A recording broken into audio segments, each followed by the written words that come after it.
তার সেই মাশরাফি আল্লাহ। বাংলাদেশ ক্রিকেটের অন্যতম সফল অধিনায়ক মাশরাফি বিন মুর্তজা।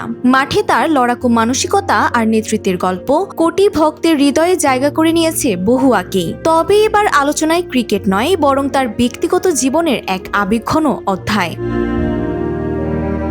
সম্প্রতি সামাজিক যোগাযোগ মাধ্যমে ছড়িয়ে পড়ে মাশরাফিকে ঘিরে একটি মন্তব্য, যেখানে বলা হয় মৃত্যুর পর তার মরদেহ যেন নড়াইলে নিয়ে আনা হয়। বিষয়টি সামনে আসে তার বাবা গোলাম মুর্তজার দেয়া এক সাক্ষাৎকারে। জাতীয় দৈনিক কালবেলাকে দেয়া ওই সাক্ষাৎকারে তিনি মাশরাফির বর্তমান মানসিক অবস্থা নিয়েও কথা বলেন। গোলাম মুর্তজার ভাষ্যমতে প্রায় 2 বছর ধরে অনেকটা নীরব জীবন কাটাচ্ছেন সাবেক এই অধিনায়ক। প্রয়োজন ছাড়া পরিবারের সদস্যদের সঙ্গে খুব একটা কথা বলেন না তিনি। 2024 সালের 5ই আগস্টের পর নড়াইলের মাশরাফির বাড়িতে হামলা ও অগ্নিসংযোগের ঘটনা তাকে ভেতর থেকে ভেঙে দেয় বলেও জানান তার বাবা।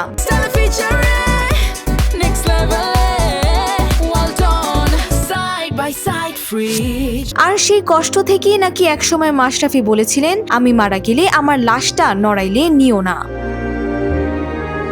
সাক্ষাৎকারে পরিবারের আর্থিক অবস্থা নিয়েও কথা বলেন গোলাম মুর্তজা। তিনি দাবি করেন তাদের পরিবার কখনো অনিয়ম বা ধান্দাবাজির সঙ্গে জড়িত ছিল না। জমি জমা আর খামার নিয়ে তাদের জীবন চলে বলেও উল্লেখ করেন তিনি। এ প্রসঙ্গে সার্জিস আলম, রিফাত রশিদ, জোবায়েদ আহসানের মতো পরিচিত মুখ সামাজিক যোগাযোগ মাধ্যম ফেসবুকে মাশরাফিকে নিয়ে নেতিবাচক মন্তব্য করেছেন। তবে কিছু ভক্তরা ইতিবাচক ভাবেও দেখছে। ক্রিকেট মাঠে নড়াইল এক্সপ্রেস নামে পরিচিত মাশরাফির এই নীরব কষ্ট কিছু ভক্তদের মাঝে তৈরি করেছে আবেগ, আবার কিছু ভক্তদের মাঝে তৈরি করেছে আলোচনা। Desk report, Bangladesh bulletin.